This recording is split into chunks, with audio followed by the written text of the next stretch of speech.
Awang-awa na ako sa sarili ko.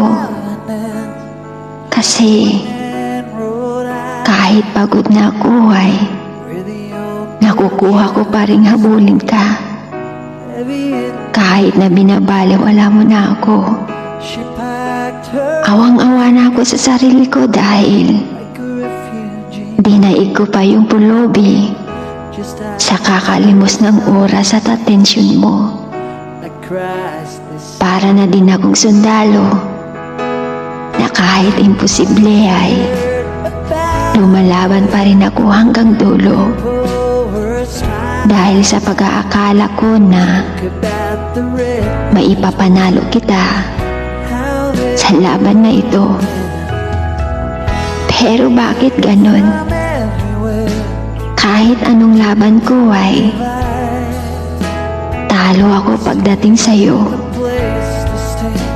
May sarili naman akong espasyo. Pero bakit pinagsiksikan ko pa rin ang sarili ko sa'yo? At nanatili pa rin kahit binabasura mo na ako. Pero nanindigan ako at hindi kita sinukuhan. Nagtatanga-tangahan at nagbubulag-bulagan. Pinagpipilitan ng sarili sa isang pagmamahal na hindi naman magawang masuklian kahit minsan. Sorry ha, kasi nagmahal lang naman ako. Sorry kung nagmukha akong tanga sa pagmamahal sa'yo. Sorry kung masyadong akong uhaw sa atensyon mo. Dahil minahal kita na higit pa sa sarili ko. Naaawa na ako sa sarili ko. Awang-awa na ako ng gusto. Pero mas higit na naaawa ako sa puso ko.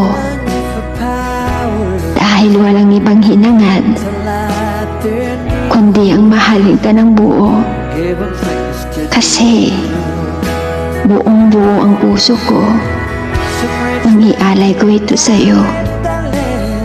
Pero dinurog at winasak mo ito at nagkanda sugat-sugat sanhi ng pagkadurugo nito. Kaya sa pagkakataong ito, madama ko na sana yung pangunawa para hindi na ako magmukhang kaawa-awa. Oo, awang-awa ako sa sarili ko.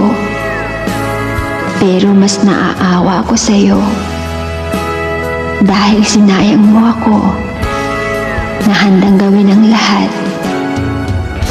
Makita mo lang na mahalaga ka sa buhay ko at handang mahalin ka